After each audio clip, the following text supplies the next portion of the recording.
الحمد لله وكفى والصلاة والسلام على من لا نبي بعده أما بعد فأعوذ بالله من الشيطان الرجيم بسم الله الرحمن الرحيم ولقد أرسلنا رسلا من قبلك وجعلنا لهم أزواجا وذريا وقال الله تبارك وتعالى في مقام آخر فانكحوا ما طاب لكم من النساء مثنى وثلاث ورباع وقال النبي صلى الله عليه وسلم بعثت لأتمم مكارم الأخلاق وقال في مقام آخر يا معشر الشباب من استطاع منكم الباء فليتزوج فإنه أغض للبصر وأحسن للفرج ومن لم يستطع فعليه بالصوم فإنه له وجاء وقال في مقام آخر تزوجوا الودود الودود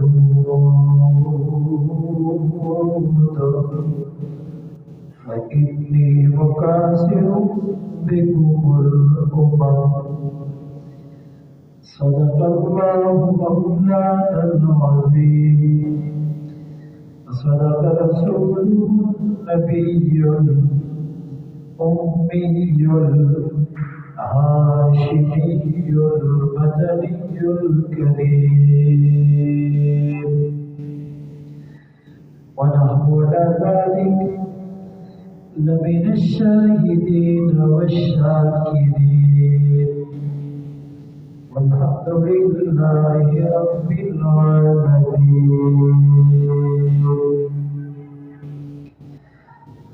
سنانو بتا بتا ہے خدایا قدم تیرا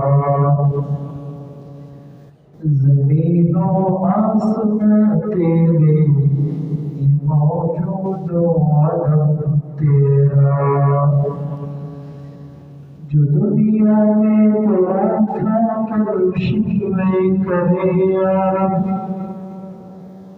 تعجب ہے کہ اس پر بھی ہو لطف و کرم تیرا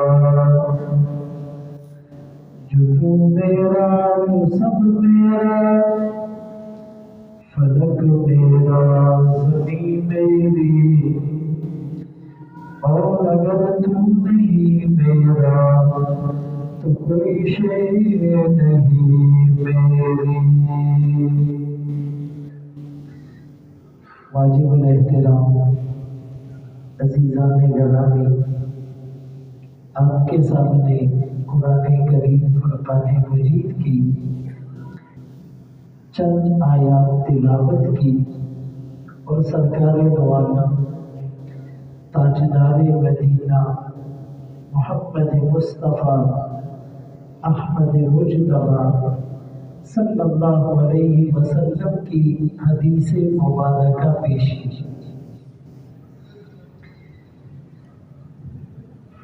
انگریزی اور عیسوی کیلنڈر کے مطابق 2021 کا سال شروع ہو چکا ہے۔ گزشتہ سال میں بہت سی اللہ کی نافرمانیاں ہوئی، بہت سے گناہ سرزد ہوئے، بہت سی سنتوں کو ہم چھوڑ بیٹھے۔ اس کی تلافی کے لیے اس سال میں ہم نیکیوں کا ارادہ کریں۔ معاشرے کے اندر بہت سی برائیاں ہیں جس سے معاشرہ بے چینی، بے سکونی، تذبذب، اضطراب میں مبتلا ہے۔ ایک بہت بڑی بیماری، ایک بہت بڑا گناہ سنت نکاح نہ کرنا، نکاح میں تاخیر کرنا، نکاح میں شریعت کو فالو نہ کرنا، غیروں کے طریقے پر نکاح کرنا، یہ ایک بہت بڑی بیماری ہے۔ قرآن کریم کی اس آیت سے ثابت ہوا کہ اللہ نے جتنے بھی انبیاء بھیجے، رسول بھیجے، تو ان سب نے اس سنت کو اپنایا۔ وَلَقَدْ أَرْسَلْنَا رُسُلًا مِّن قَبْلِكَ وَجَعَلْنَا لَهُمْ أَزْوَاجًا وَذُرِّيَّةً، کہ تحقیق ہم نے تم سے پہلے بھی بہت سے رسول بھیجے اور ان کی بیویاں بھی تھیں، اولادیں بھی تھیں۔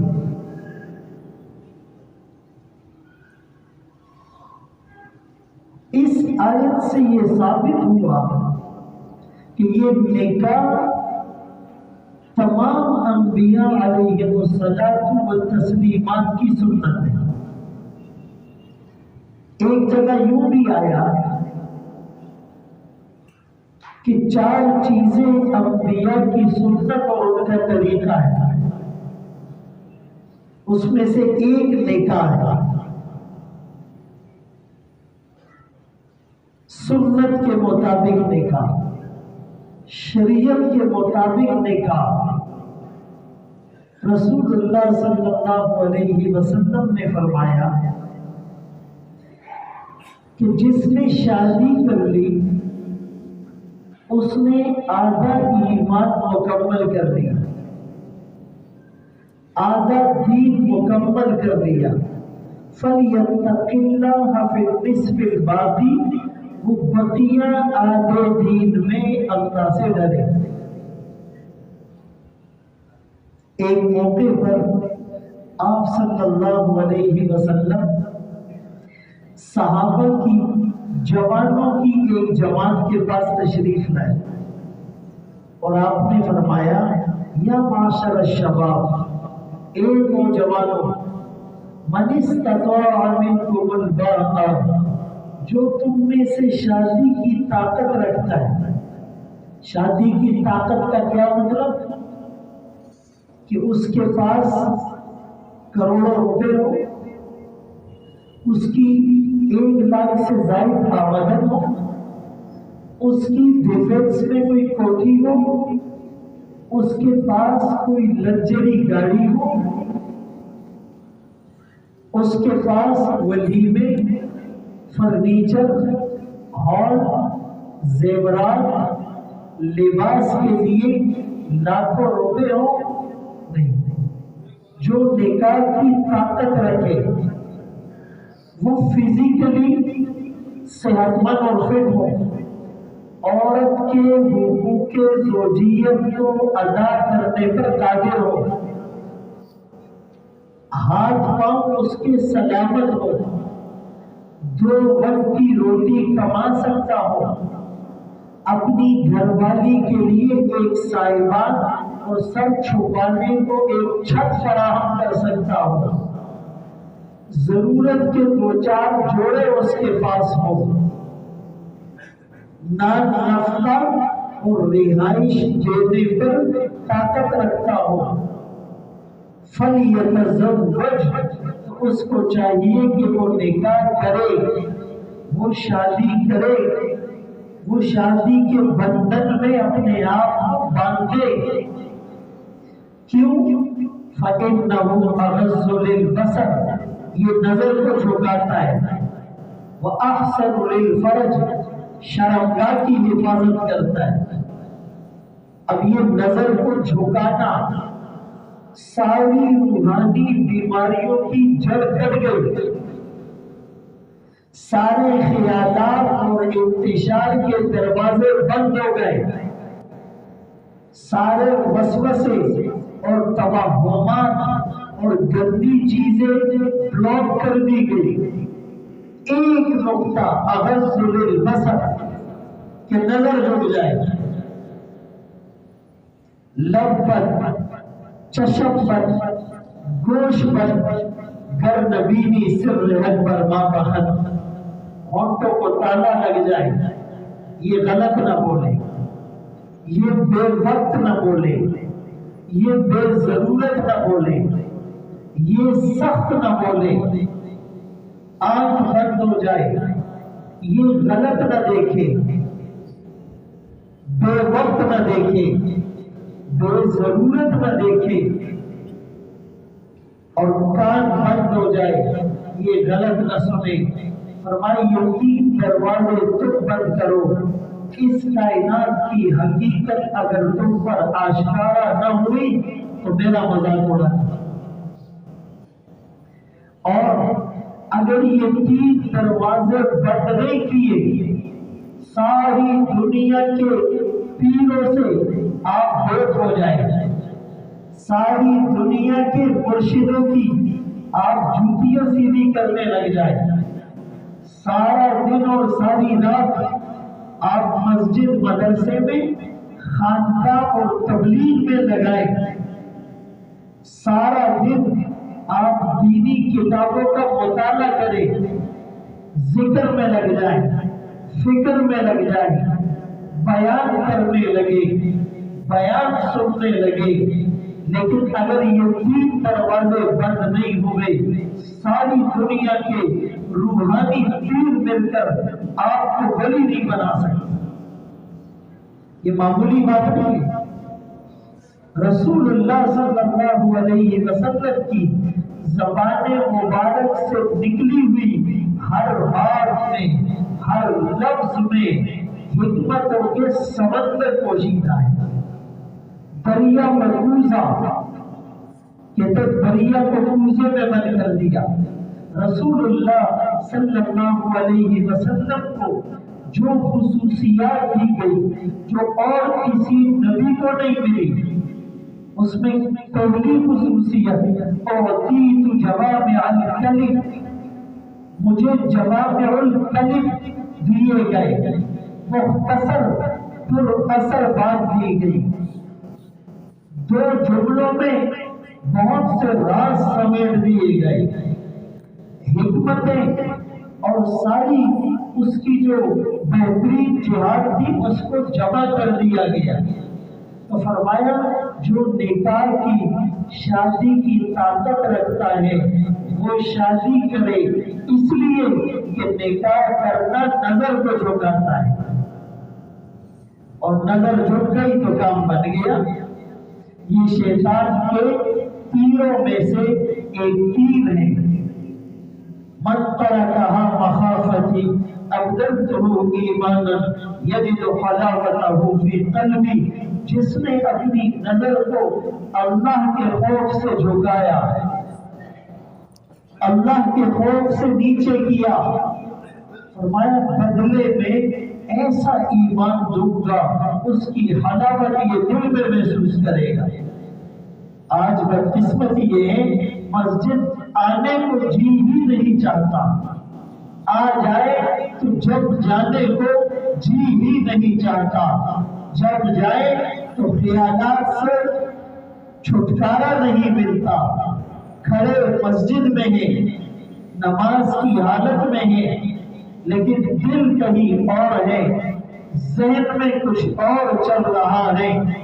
تو جو سربا سجود ہوا کبھی تو زمین سے آنے لگی صدا، تیرا دل تو ہے صنم آشنا، تجھے کیا ملے گا نماز میں؟ یہ ایک نقطہ نظر کو جھکاتا ہے۔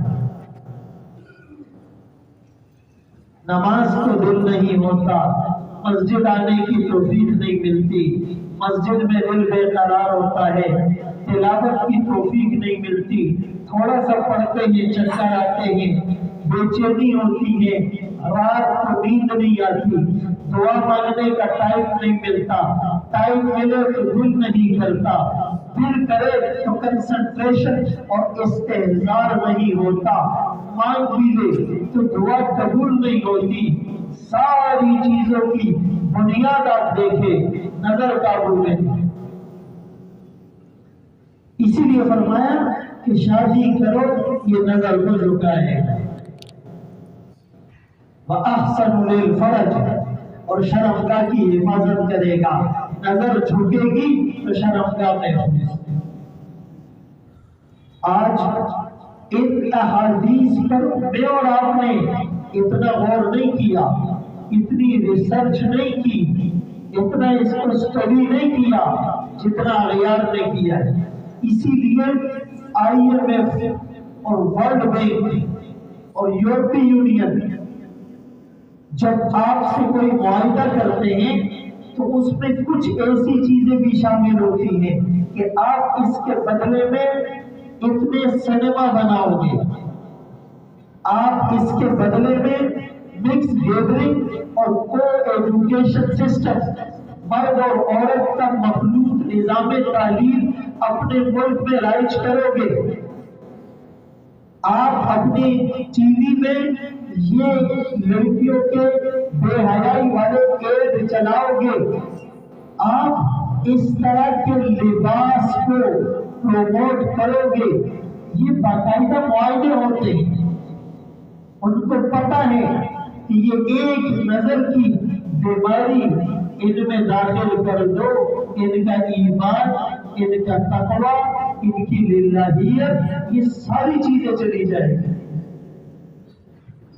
رسول اللہ صلی اللہ علیہ وسلم کا فرمان ہے، جو مجھے دو چیزوں کی ضمانت دے اضمن لہ الجنہ، میں اسے جنت کی ضمانت دیتا ہوں۔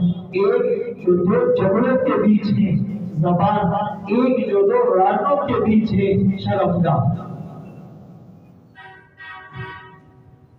اب شرمگاہ کی حفاظت، نظر کی حفاظت مدار ہے شادی پر، اس شادی پر جس کی شریعت نے ترغیب دی، اس شادی پر جس کو شریعت نے آسان کیا، سستا کیا، عام کیا، ہم نے الٹ کر دیا۔ پہلے تو لڑکے کے بارے میں کہا جاتا ہے کہ جی یہ ماسٹر کر لے تو شادی کریں گے، ماسٹر کرنے کے بعد کہتے ہیں کہ کچھ اچھی سی جاب مل جائے تو شادی کریں گے، جاب ملنے کے بعد کہتے ہیں گھر کی کوئی سیٹنگ ہو جائے تو شادی کریں گے، گھر کے بعد کہتے ہیں گاڑی بھی ضروری ہے، گاڑی کے بعد کہتے ہیں کہ شادی کے لیے 15-20 لاکھ روپے، میں غریبوں کی شادی کی بات کر رہا ہوں، 15-20 لاکھ روپے ہونا بھی ضروری ہے۔ اس سارے پروسیس میں اس کی عمر ہو جاتی ہے 30 سال، اور جو ٹین ایجر، جو شہوت کے عروج اور پیک کا زمانہ ہے، جس میں ہر طرف سے شیطان اٹیک کرتا ہے، وہ عمر 14-15 سال سے شروع ہوتی ہے اور 26-27 سال تک رہتی ہے، جس میں زیادہ ضرورت تھی نکاح کی اور شادی کی، وہ ہماری ڈگری، جاب، مکان اور خرافات کی نظر ہو گیا۔ اس 15-20 سال میں اس نے جی بھر کر گناہ کیے۔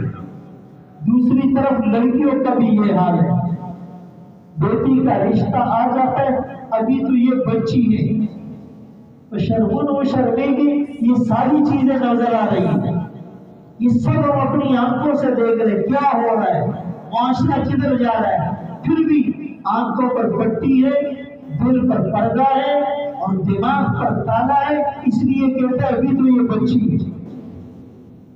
رسول اللہ صلی اللہ علیہ وسلم نے فرمایا 3 چیزوں میں تاخیر نہ کرو، نماز جب اس کا وقت ہو جائے، جنازہ جب وہ تیار ہو جائے، لڑکا لڑکی جب وہ بالغ ہو جائے۔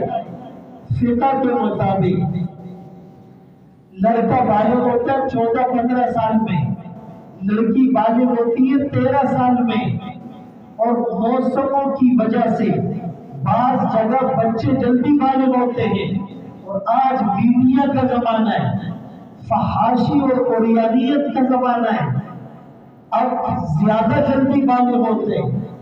پاکستانی قانون کے مطابق بھی 18 سال میں شناختی کارڈ بنتا ہے، تو کم از کم پاکستانی قانون کو اگر دیکھنا ہے تو بھی 18, 19, 20 سال میں شادیاں کی جائے، گناہ ختم ہوں گے، زنا کم ہوگا، نکاح کا ریشو بڑھے گا۔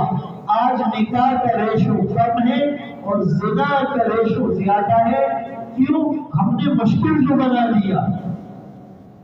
بھائی غریب آدمی تو شادی کے بارے میں 100 بار سوچتا ہے کیسے کروں گا۔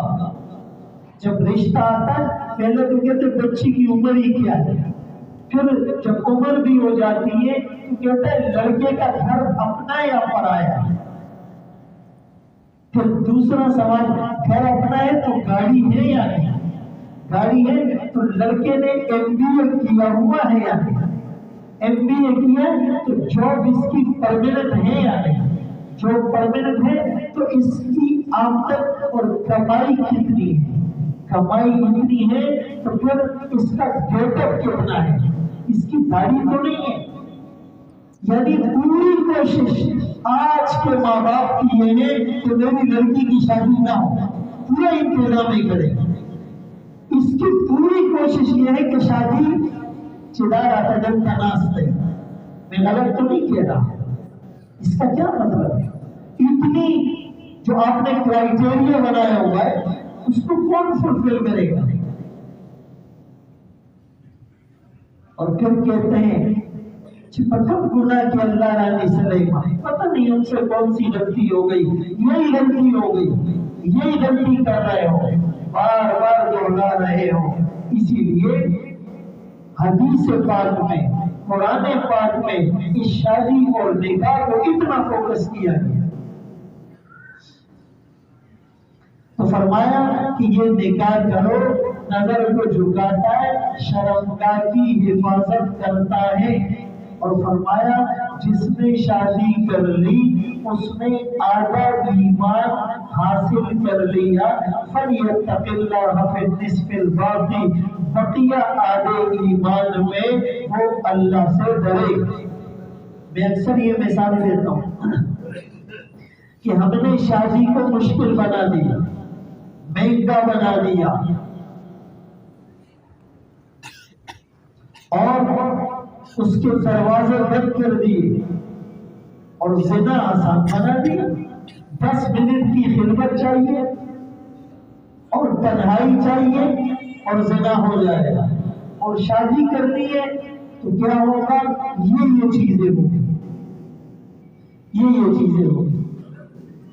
اب وہ بیچارہ حج بھی کر رہا ہے، ہر سال عمرے پر بھی جا رہا ہے، تبلیغ میں بھی پھر رہا ہے، خانقاہوں کے چکر بھی لگا رہا ہے، مسجدیں بھی بنا رہا ہے، مدرسے بھی بنا رہا ہے، کنویں بھی کھدوا رہا ہے، ہاسپٹل بھی بنا رہا ہے، راشن بھی تقسیم کر رہا ہے، اور خیر کے بہت سارے کام یہ کر رہا ہے، لیکن اپنے گھر کے اندر چراغ پلیر دے رہا ہے۔ اسی لیے اس نکاح کے عمل کو عام اور آسان اور سستا کرانے کی کوشش ہونی چاہیے۔ سعید ابن مسیب رحمت اللہ علیہ تابعی گزرے ہیں، اللہ کے ولی تھے، ان کی ایک بیٹی تھی، اس زمانے کا جو گورنر تھا، ولی عہد تھا، اس نے اپنے بیٹے کے لیے رشتہ بھجوایا، لیکن حضرت نے انکار کر دیا۔ شریعت کے مطابق جوڑ جو نہیں تھا، ہم تو صرف پیسے کو دیکھتے، ہم تو صرف کوٹھی کو دیکھتے، ہم تو صرف گاڑی کو دیکھتے، ہم تو صرف ظاہری اسٹیٹس کو دیکھتے ہیں، اسی لیے پھر حال کتنا برا ہوتا۔ تو انہوں نے انکار کر دیا۔ ان کا ایک شاگرد تھا اور وہ غریب سا تھا، روزانہ ان کی مجلس میں حاضر ہوتا تھا، کافی دنوں تک نہیں آیا۔ کافی دنوں بعد جب آیا تو حضرت نے پوچھا کیوں اتنے دن غیر حاضر رہے؟ کہنے لگا میری بیوی کا انتقال ہو گیا تھا، اس تجہیز اور تکفین اور تعزیت میں مصروف تھا۔ جب سبق ختم ہو کر وہ جانے لگا، حضرت نے پوچھا کہ دوسری شادی کا ارادہ ہے؟ اس نے کہا ارادہ ہے، کا انتظام ہے، کا مجھ غریب کو کون لڑکی دے گا؟ حضرت نے کہا کہ تمہاری شادی اور رشتے کا انتظام میں کروں گا، اپنی اس بیٹی کا نکاح جس کے لیے ولی عہد کا رشتہ آیا تھا، اس بیٹی کا نکاح اس غریب طالب علم سے کروایا۔ ان لوگوں کے رشتوں سے اور ان کے جوڑ سے جو اولادیں پیدا ہوتی تھی وہ حسن بصری بن کر سامنے آتی، وہ جنید بغدادی بن کر سامنے آتی، وہ بشر حافظ بن کر سامنے آتی، وہ عبد القادر جیلانی رحمت اللہ علیہ کی صورت میں سامنے آتی تھی۔ ان کے والدین کا تذکرہ لکھا ہے کہ ان کا والد جب جوان تھا راستے سے گزر رہا تھا، نہر کے کنارے پر اس نہر میں ایک سیب تیر رہا تھا، ان کو بھوک لگی ہوئی تھی، اس سیب کو اٹھایا اور بھوک کی وجہ سے کھا لیا۔ پھر دل میں خیال آیا یہ سیب کس کا تھا؟ میں نے اجازت تو نہیں لی تھی، پتہ نہیں ہے میرے لیے جائز بھی تھا یا نہیں، سیب کہاں سے آیا ہوگا؟ کسی کی الٹی رخ پر جب میں چلوں گا تو کسی باغ سے گرا ہوگا۔ چنانچہ جانا آگے تھا لیکن اس سیب کی تحقیق کے لیے واپس پلٹے، کافی دور جا کر ایک باغ نظر آیا، کسی باغ سے سیب گرا ہوگا۔ باغ کے مالک کو ڈھونڈا اور کہا کہ مجھ سے غلطی ہو گئی، تو معاف کر دو ورنہ کل قیامت کے دن میرا کیا بنے گا؟ اس نے کہا کیا غلطی ہو گئی؟ کہا اسی طرح سیب کھا لیا تھا، کسی باغ سے گرا ہوگا۔ وہ بھی سمجھ گیا یہ معمولی آدمی نہیں، کہا میں تو ویسے معاف نہیں کروں گا جب تک تم میری ایک شرط نہیں مانو گے۔ کہا کون سی شرط؟ کہا میری ایک لڑکی ہے، آنکھوں سے دیکھا نہیں، کانوں سے سنا نہیں، زبان سے بولی نہیں، ہاتھوں سے پکڑا نہیں، پاؤں سے چلی نہیں، اس سے تم نے شادی کرنی ہوگی تب معاف کروں گا۔ اس نے سوچا شادی وہ بھی اس سے جو دیکھتی نہیں، جو سنتی نہیں، جو بولتی نہیں، جو پکڑ نہیں سکتی، جو چل نہیں سکتی، یہ تو مشکل کام ہے، لیکن یہ شرط نہیں مانوں گا تو قیامت کے دن حساب دینا پڑے گا۔ کہ مجھے شرط منظور ہے۔ نکاح کا انتظام ہوا، نکاح کے بعد رخصتی ہوئی، رخصتی کے بعد یہ گھر گیا، دیکھا خوبصورت نوجوان لڑکی ہے، باہر آ گیا، کہنے لگا یہ تو وہ نہیں جس کا مجھے بتایا گیا تھا۔ اس نے کہا یہی وہ لڑکی ہے، ان آنکھوں سے آج تک غیر محرم کو نہیں دیکھا، ان کانوں سے آج تک غیر محرم کی آواز کو نہیں سنا، اس زبان سے آج تک غیر محرم سے بات نہیں کی، اس کے ہاتھوں پر آج تک غیر محرم کی نظر نہیں پڑی۔ اسی شادی سے جو اولاد پیدا ہوئی، دنیا اسے تیر پیلا۔ شیخ عبد القادر جیلانی رحمت اللہ علیہ سمجھتی ہے وہ مائیں تھی کہ بچہ پیٹ میں ہے، قرآن پڑھی جا رہی ہے، وہ مائیں تھی کہ وضو کر کے بچے کو دودھ پلائی جا رہی ہے، وہ مائیں ہیں دودھ پلاتے وقت ان کی زبان پر قرآن کے ترانے جاری ہوا کرتے تھے، اسی لیے اولادیں بھی نیک تھی۔ ہم نے اس سسٹم کو بالکل الٹا کر دیا، اسی لیے اس کو معمولی نہ سمجھیے۔ شادی شریعت کے مطابق کیجیے، اور شادی کی شرائط کیا ہے؟ سب سے پہلی چیز جو ضروری ہے اس شادی کے اندر وہ ایجاب اور قبول ہے، وہ ایجاب اور قبول ہے کہ لڑکی یا اس کے وکیل کی طرف سے اپنے آپ کو پیش کیا جاتا ہے اور دلہن اس کو قبول کرتا ہے، اس پروسیس کو ایجاب اور قبول کہتے ہیں۔ اس میں خطبہ پڑھ لینا سنت ہے اور ایجاب اور قبول ضروری ہے، کسی کی رضامندی کے بغیر اس سے نکاح نہیں کیا جا سکتا۔ لا یحل لکم ان ترثوا النساء کرہا، حلال نہیں تمہارے لیے کہ زبردستی تم عورتوں سے نکاح کرو۔ اور دوسری چیز کہ دو گواہ بھی ہیں، فرمایا وہ عورتیں زنا کرنے والی ہیں جو بغیر گواہ کے نکاح کرتی ہیں، دو گواہ بھی ہونا ضروری ہے۔ اور تیسری بات، ولی کی اجازت بھی بہتر ہے۔ لا نکاح الا بولی، بالغہ عورت ولی کی اجازت کے بغیر نکاح کر سکتی ہے لیکن بہتر نہیں۔ جس ماں باپ نے پالا پوسا، تربیت کی، کھلایا پلایا، کھلانے میں خیال رکھا اچھا کھائے، پلانے میں خیال رکھا اچھا پیے، پہنانے میں خیال رکھا اچھا پہنے، تعلیم میں خیال رکھا اچھی تعلیم دی جائے، سواری میں خیال رکھا اچھی سواری دی جائے، ماحول میں خیال رکھا اچھا ماحول دیا جائے، وہ آپ کے لیے زیادہ بہتر سوچتے اور سمجھتے ہو۔ لیکن اگر کوئی عورت ولی کی اجازت کے بغیر بھی نکاح کر لے اور وہ بالغ ہے تو شریعت میں گنجائش ہے۔ اسی طرح حدیث میں آیا نکاح کو مسجد میں کرو اور نکاح کو ظاہر کرو، چھپاؤ نہیں۔ نکاح اور زنا میں فرق یہ ہے، زنا چھپ کر ہوتا ہے، نکاح کھلے عام ہوتا ہے۔ اعلنوا هذا النکاح وجعلوه فی المساجد، اس نکاح کا اعلان کرو اور اسے مسجد میں رکھو۔ حکم میں ہم ہال میں رکھتے ہیں، آج کل تو کرونا عام حالات کی بات ہے، کسی بھی مولانا صاحب کو کہتے جی نکاح ہے اور ہال میں ہے، مولانا صاحب کہتے جی دیر ہو جائے، نہیں جی ہم ٹائم کے بڑے پکے، فکس 9 بجے نکاح ہوگا، فکس 9 بجے نکاح ہوگا۔ پھر وہ مولانا صاحب بھی ان کی باتوں پر یقین کر لیتا ہے۔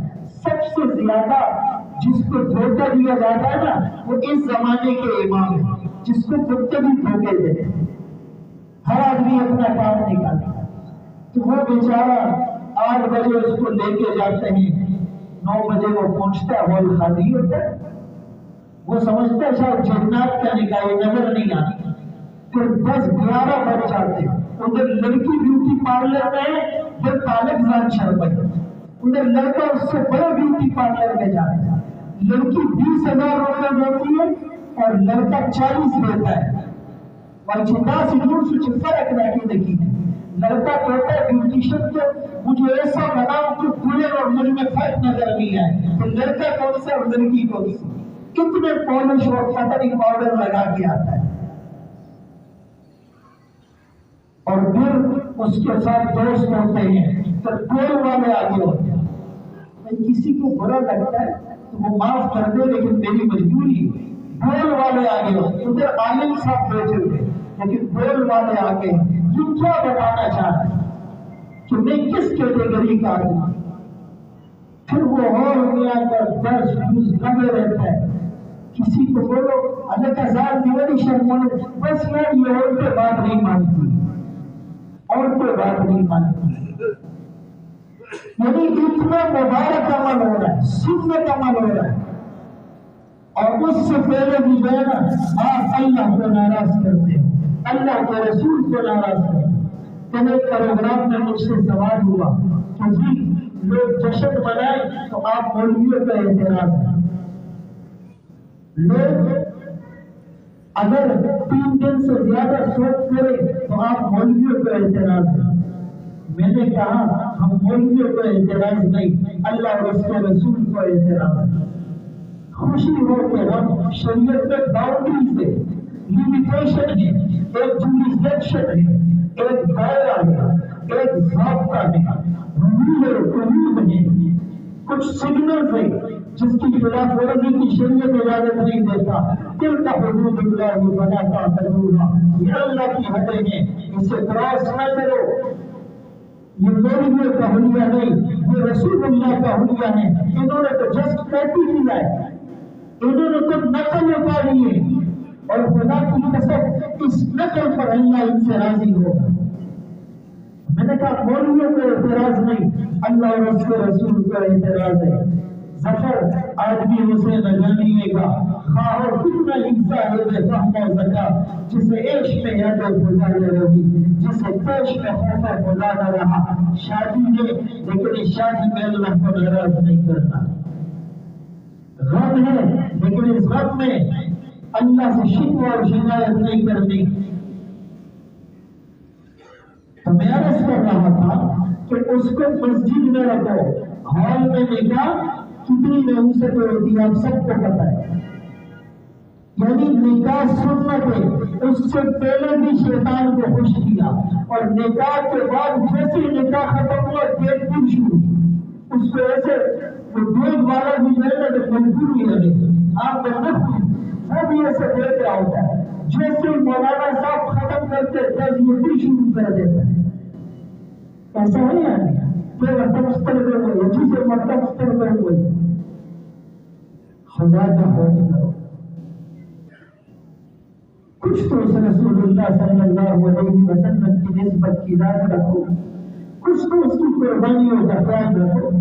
وہ تپتی ہوئی دھوپ میں امت کے لیے رو رہا ہے، وہ سردیوں کی سرد راتوں میں امت کے لیے رو رہا ہے، وہ گرمی میں روزہ رکھتے ہوئے امت کے لیے رو رہا ہے، وہ بدر کے میدان میں امت کے لیے تڑپ رہا ہے، آگ میں چاند سے حسین چہرہ امت کے لیے زخمی کراتا ہے، موتی سے حسین بات امت کے لیے کرواتا ہے، اس کی بیٹیوں کو چلاتے ہوئی اس امت کی خاطر، اس کا بلند تکتی ہوئی ریت پر لیتا تو امت کی خاطر، اس کے خباب کی قدر کی چربی سے آگ کے انگارے بجے تو امت کی خاطر، اس کی سوئیاں کو روزت کیا تو امت کی خاطر، اس کی زریرہ کو آنکھوں کے تانے ملے تو امت کی خاطر، اس کے فقیروں کی تصویروں کو توڑا گیا تو امت کی خاطر، اس نے شاگردی تعلق میں 3 سال تک پتے چڑھائے تھے تو امت کی خاطر، وہ ساری جنت البقیع میں روتا رہا تو امت کی خاطر۔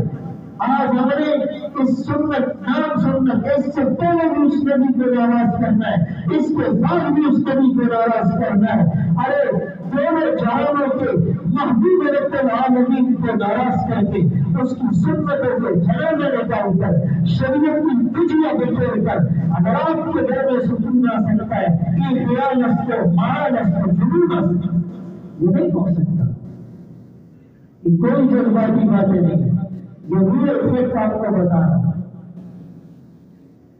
تو کم از کم نکاح کو آپ کرو اور مسجد میں نکاح کرو، اور جس کی شادی میں وہ پہلی سب میں نماز پڑھے اس دن بھی وہ نماز کے لیے نہیں آتا، اس کی نئی زندگی کا پہلا دن، ہم کہتے ہیں نئے سال کا پہلا دن، اس کی نئی زندگی کا پہلا دن، لیکن اس دن بھی اس کو نماز کی توفیق نہیں ہوتی، کیوں کہ وہ بیوٹی پارلر میں بیٹھا ہوا ہے۔ پھر اگر جلدی فارغ ہو بھی گیا تو کہتے سجدے میں جاؤ گے کریم خراب ہوگی، ہاں بتا رہا ہوں آپ کو، بابے کا ہیئر اسٹائل خراب ہوگا، کپڑے کا کلپ خراب ہوگا، سنت تمام اس کی زندگی میں نہیں پہنا۔ آج وہ یہود نصارہ کی فلمیں دیکھ کر وہ پتھر بیٹھ کر آتا ہے، کہتے اس کا ٹچ خراب ہوگا، تو اس کو بھائی زبردستی روکتے، نماز ہو جائے لوگ نکلا پھر آئیں گے، حالانکہ تم مسلمان نہیں ہو۔ یہ وہ ساری باتیں ہیں جس میں بڑا بڑھ کر کے لگی ہے۔ تو نکاح کو مسجد میں اور پھر رخصتی کو آسان کرو، پردے میں کرے، لڑکی سے اجازت کے لیے ولی وہ ہو جو محرم ہو، ہم ولی بھی اس کو بناتے جو لڑکی سے اجازت ہو، یہ اس کا محرم نہیں ہوتا ہے، یہ اس کا کزن جا رہا ہے، یہ فلانا علم فقیر جا رہا ہے، وہ بھی ایسے ماسٹر جو لگا کے جا رہا ہوتا ہے، باپ جائے، چچا جائے، مامو جائے، بھائی جائے، اس کو جو محرم میں ہو جائے، 100 عورتوں کے بیچ میں غیر محرم صاحب جا رہے ہیں، اس لیے وہ محرم جائے، کون جائے؟ محرم جائے، اور پھر اجازت کے بعد رخصتی کے بعد ولیمہ کرے، ولیمہ عبد الرحمن بن عوف رضی اللہ تعالیٰ عنہ نے نکاح کیا. آقا کو پتہ چلا کہ تم نے نکاح کیا، ہمیں پتہ ہی نہیں چلا. اس نے کہا جی بس ہم نے آپ کو تکلیف نہیں دی. آپ نے فرمایا ولیمہ کرو اگرچہ ایک بکری کیوں نہ ہو. ضروری نہیں ہے کہ 10 لاکھ کا ہو اور 10 لاکھ کے کھانے ہو، نہیں نہیں. آپ کسی سے قرض نہیں دیں، آپ کھجور اور دودھ دیں، آپ سالن اور روٹی دیں، آپ 50 لوگوں کو بلائیں، ولیمہ کرو اگرچہ ایک بکری ہو. اور فرمایا وہ ولیمہ بہترین ہے جس میں غریب نہ ہو. سارے امیر امیروں کو بلایا، غریب پڑوسی رشتے دار کو چھوڑ دیا. اور اس ولیمے میں رسومات نہ ہو، خرافات نہ ہو، بدعات نہ ہو. ان چیزوں سے اجتناب کریں. آپ کس طریقے پر اولاد کی شادیاں کریں، جلدی کریں، سنتوں کے مطابق کریں. آپ دیکھیں گھر میں سکون، معاشرے میں سکون، اور ہمارے ملک کے اندر سکون، اور اللہ ہم سے راضی ہو جائے گا. اللہ ہم سب کو ان باتوں پر عمل کی توفیق نصیب کرے.